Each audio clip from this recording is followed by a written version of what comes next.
بسم اللہ الرحمن الرحیم۔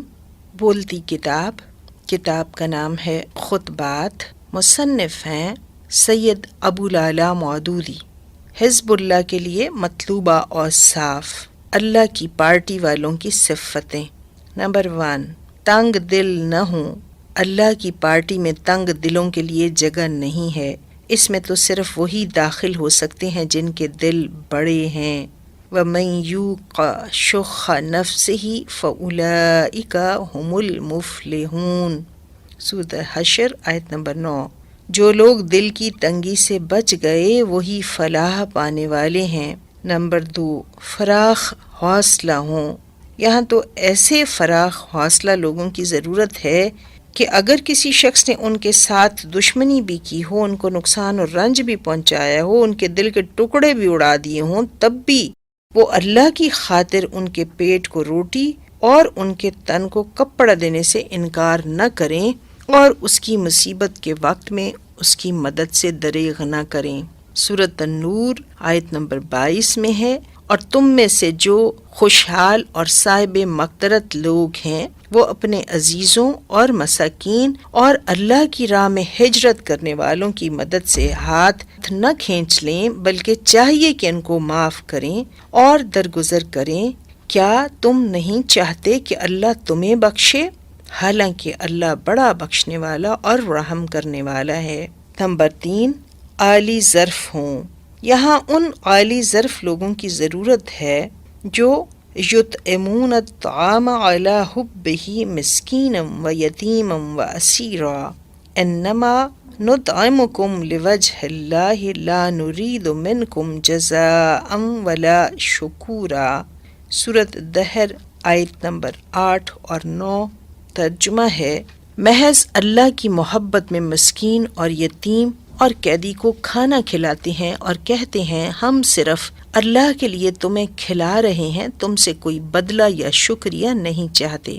نمبر 4، پاک دل ہوں۔ یہاں ان پاک دل لوگوں کی ضرورت ہے جو اللہ کی دی ہوئی دولت سے اللہ کی راہ میں بہتر سے بہتر مال چھانٹ کر دیں۔ یا ایھا الذین آمنوا انفقوا من طیبات ما کسبتم ومما اخرجنا لکم من الارض ولا تیمموا الخبیث منہ تنفقون۔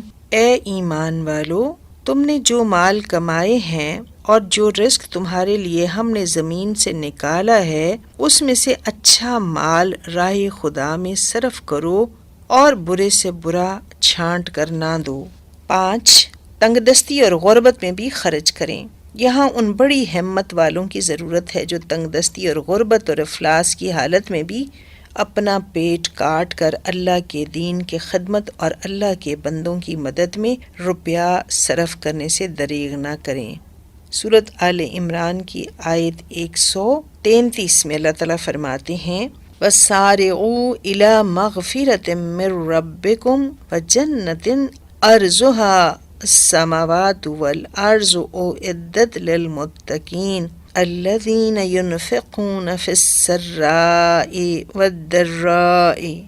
اپنے پروردگار کی مغفرت اور اس جنت کی طرف لپکو جس کی وسعت زمین اور آسمان کے برابر ہے اور جو تیار کر رکھی گئی ہے ان پرہیزگاروں کے لیے جو خوشحال اور تنگ حال دونوں حالتوں میں اللہ کے لیے خرچ کرتے ہیں۔ نمبر 6، سخاوت پیشہ ہوں۔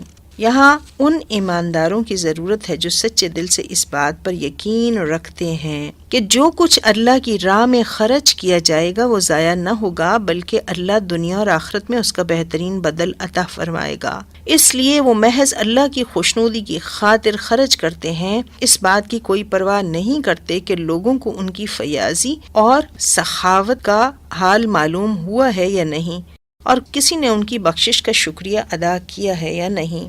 وَمَا تُنْفِقُوا مِنْ خَيْرٍ فَلِأَنفُسِكُمْ وَمَا تُنْفِقُونَ إِلَّا ابْتِغَاءَ وَجْهِ اللَّهِ وَمَا تُنْفِقُوا مِنْ خَيْرٍ يُوَفَّى إِلَيْكُمْ وَأَنْتُمْ لَا تُظْلَمُونَ۔ اور تم جو کچھ بھی اللہ کی راہ میں خرچ کرو گے وہ تمہارے لیے بھلائی ہے جبکہ تم اپنے خرچ میں اللہ کے سوا کسی اور کی خوشنودی نہیں چاہتے، اس طرح جو کچھ بھی تم کار خیر میں صرف کرو گے اس کا پورا پورا فائدہ تم کو ملے گا اور تمہارے ساتھ ذرا برابر ظلم نہ ہوگا۔ نمبر 7، ہر حال میں اللہ کو یاد رکھیں۔ یہاں ان بہادروں کی ضرورت ہے جو دولت مندی اور خوشحالی میں بھی اللہ کو نہیں بھولتے، جن کو محل میں بیٹھ کر اور ناز و نعمت میں رہ کر بھی اللہ یاد رہتا ہے۔ یا ایھا الذین آمنوا لا تلھکم اموالکم واولادکم من ذکر من ذکر اللہ ومن یفعل ذلک فاولئک هم الخاسرون۔ سورۃ المنافقون آیت 9۔ اے ایمان والو، مال اور اولاد کی محبت تم کو اللہ کی یاد سے غافل نہ کر دے۔ جو ایسا کرے گا وہ خود نقصان میں رہنے والا ہے۔ یہ اللہ کی پارٹی میں شامل ہونے والوں کی لازمی صفات ہیں۔ اس کے بغیر کوئی شخص اللہ کے دوستوں میں شامل نہیں ہو سکتا۔ دراصل یہ انسان کے اخلاق کا ہی نہیں بلکہ اس کا ایمان کا بھی بڑا کڑا اور سخت امتحان ہے کہ جو شخص اللہ کی راہ میں خرچ کرنے سے جی چراتا ہے، اس خرچ کو اپنے اوپر چٹی اور جرمانہ سمجھتا ہے اور ہیلوں اور بہانوں سے بچاؤ کی صورت نکالتا ہے، وہ اللہ کی پارٹی میں شامل ہونے والوں کی لازمی صفات ہیں۔ ان کے بغیر کوئی شخص اللہ کے دوستوں میں شامل نہیں ہو سکتا۔ دراصل یہ انسان کے اخلاق کا ہی نہیں، اس کے امتحان کا بھی بڑا سخت اور کڑا امتحان ہے۔ جو شخص اللہ کی راہ میں خرچ کرنے سے جی چراتا ہے، اس خرچ کو اپنے اوپر چٹی اور جرمانہ سمجھتا ہے، ہیلوں اور بہانوں سے بچاؤ کی صورتیں نکالتا ہے، اور اگر خرچ کرتا ہے تو اپنی تکلیف کا بخار لوگوں پر احسان رکھ کر نکالنے کی کوشش کرتا ہے، یا یہ چاہتا ہے کہ اس کی سخاوت کا دنیا میں اشتہار دے دیا جائے، وہ دراصل اللہ اور آخرت پر ایمان ہی نہیں رکھتا۔ وہ سمجھتا ہے کہ اللہ کی راہ میں جو کچھ گیا وہ ضائع ہو گیا، اس کو اپنا عیش، اپنا آرام، اپنی لذتیں، اپنے فائدے، اپنی ناموری اللہ سے اور اس کی خوشنودی سے زیادہ عزیز ہوتی ہے۔ وہ سمجھتا ہے کہ جو کچھ ہے یہی دنیا کی زندگی ہے، اگر روپیہ صرف کیا جائے گا تو اسی دنیا میں ناموری اور شہرت ہونی چاہیے تاکہ اس روپے کی قیمت یہیں وصول ہو جائے، ورنہ اگر روپیہ بھی گیا اور کسی کو کچھ معلوم بھی نہ ہوا کہ فلاں صاحب نے فلاں کار خیر میں اتنا مال دیا ہے، تو گویا سب مٹی میں مل گیا۔ قرآن مجید میں صاف فرما دیا گیا کہ اس قسم کا آدمی اللہ کے کام کا نہیں، وہ اگر ایمان کا دعویٰ کرتا ہے تو منافق ہے۔ چنانچہ آیات ذیل میں اللہ تعالیٰ نے فرما دیا، احسان نہ جتلائیں، یا ایھا الذین آمنوا لا تبطلوا صدقاتکم بالمن والأذى كالذی ينفق مالہ رئاء الناس ولا یؤمن باللہ والیوم الآخر۔ سورۃ بقرہ آیت 264۔ اے ایمان والو، اپنی خیرات کو احسان رکھ کر اور اذیت پہنچا کر ضائع نہ کرو اس شخص کی طرح جو محض لوگوں کو دکھانے اور نام چاہنے کے لیے خرچ کرتا ہے اور اللہ اور آخرت پر ایمان نہیں رکھتا۔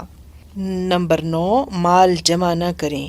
والذین یکنزون الذھب والفضہ ولا ينفقون فیہا فی سبیل اللہ فبشرہم بعذاب علیم۔ سورۃ نور آیت 34۔ جو لوگ سونا اور چاندی جمع کر کے رکھتے ہیں اور اسے اللہ کی راہ میں خرچ نہیں کرتے، انہیں سخت سزا کی بشارت دے دو۔ 10، اللہ کی راہ میں رخصت طلب نہ کریں۔ سورۃ نور آیت 44۔ اے نبی، جو لوگ اللہ اور یوم آخرت پر ایمان رکھتے ہیں وہ تو کبھی نہ چاہیں گے کہ انہیں اپنی جان اور مال کے ساتھ جہاد میں حصہ لینے سے معاف رکھا جائے۔ اللہ اپنے متقی بندوں کو خوب جانتا ہے۔ معذرت صرف وہ لوگ طلب کرتے ہیں جو اللہ اور آخرت پر ایمان نہیں رکھتے۔ جن کے دلوں میں شک ہے وہ اپنے شک ہی سے متردد ہو رہے ہیں۔ نمبر 11، اللہ کی راہ میں خوش دلی سے خرچ کرنا۔ وما منعہم ان تقبل منہم نفقاتہم الا انہم کفروا باللہ وبرسولہ ولا یأتون الصلاۃ الا وہم کسالی ولا ینفقون الا وہم کارہون۔ سورۃ توبہ آیت 54۔ وہ اللہ کی راہ میں ان کے خرچ کیے ہوئے مال صرف اس لیے قبول نہیں کیے جا سکتے کہ وہ دراصل اللہ اور رسول پر ایمان نہیں رکھتے، نماز کو آتے ہیں تو دل برداشتہ ہو کر اور مال خرچ کرتے ہیں تو ناک منہ چڑھا کر۔ المنافقون والمنافقات بعضهم من بعض یأمرون بالمنکر وینہون عن المعروف ویقبضون ایدیہم نسوا اللہ ونسیہم ان المنافقین هم الفاسقون۔ سورۃ توبہ آیت 67۔ منافق مرد اور منافق عورتیں سب ایک تھیلی کے چٹے بٹے ہیں، وہ بدی کا حکم دیتے ہیں اور نیکی سے منع کرتے ہیں اور اللہ کی راہ میں مال خرچ کرنے سے ہاتھ روکتے ہیں۔ وہ اللہ کو بھول گئے اور اللہ نے ان کو بھلا دیا، یقیناً یہی منافقین فاسق ہیں۔ نمبر 12، انفاق فی سبیل اللہ کو چٹی نہ سمجھیں۔ وَمِنَ الْأَعْرَابِ مَن يَتَّخِذُ مَا يُنْفِقُ مَغْرَمًا۔ ان اعراب یعنی منافقین میں سے بعض لوگ وہ بھی ہیں جو اللہ کی راہ میں خرچ کرنے کو زبردستی کی چٹی سمجھتے ہیں۔ نمبر 13، بخیل نہ ہوں۔ سن رکھو تم لوگ ایسے ہو کہ تم کو راہ خدا میں خرچ کرنے کے لیے کہا جاتا ہے تو تم میں سے بہت سے لوگ بخل کرنے لگتے ہیں، اور جو لوگ اس کام میں بخل کرتے ہیں وہ خود اپنے ہی لیے بخل کرتے ہیں۔ اللہ تو غنی ہے، تم ہی اس کے محتاج ہو۔ اگر تم نے اللہ کی راہ میں خرچ کرنے سے منہ موڑا تو وہ تمہاری جگہ دوسری قوم کو لے آئے گا اور تم جیسے وہ نہ ہوں گے۔ یہ ہے زکوٰۃ کی حقیقت جو آپ کے دین کا ایک رکن ہے۔ اس کو حکومتوں کے ٹیکسوں کی طرح محض ایک ٹیکس نہ سمجھیں، بلکہ دراصل یہ اسلام کی روح، اس کی جان، یہ حقیقت میں ایمان کا امتحان۔ جس طرح درجہ بدرجہ امتحانات دیکھ کر آدمی ترقی کرتا ہے یہاں تک کہ آخری امتحان دے کر گریجویٹ بنتا ہے، اسی طرح اللہ کے ہاں بھی کئی امتحان ہیں جن میں سے آدمی کو گزرنا پڑتا ہے، اور جب وہ چوتھا امتحان یعنی مال کی قربانی کا امتحان کامیابی کے ساتھ دے دیتا ہے تب وہ پورا مسلمان بنتا ہے۔ اگرچہ یہ آخری امتحان نہیں ہے، اس کے بعد زیادہ سخت امتحان جان کی قربانی کا آتا ہے، لیکن اسلام کے دائرے میں یا بالفاظ دیگر اللہ کی پارٹی میں آنے کے لیے داخلے کے جو امتحانات مقرر کیے گئے ہیں ان میں یہ آخری امتحان ہے۔ آج کل بعض لوگ کہتے ہیں کہ خرچ کرنے اور روپیہ بہانے کے واعظ تو مسلمانوں کو بہت سنائے جا چکے، اب اس غربت اور افلاس کی حالت میں تو ان کو کمانے اور جمع کرنے کے لیے واعظ سنانے چاہیے، مگر انہیں معلوم نہیں ہے کہ یہ چیزیں جس پر وہ ناک منہ بڑھاتے ہیں دراصل یہی اسلام کی روح ہے، اور مسلمانوں کو جس چیز نے پستی اور ذلت کے گڑھے میں گرایا ہے وہ دراصل اسی روح کی کمی ہے۔ مسلمان اس لیے نہیں گرے کہ اس روح نے ان کو گرا دیا، بلکہ اس لیے گرے کہ یہ روح ان سے نکل گئی۔ وآخر الدعوانا الحمد للہ رب العالمین۔ کتاب کا نام ہے خطبات اور مصنف ہیں سید ابو العلا مودودی۔ وآخر الدعوانا الحمد للہ رب العالمین۔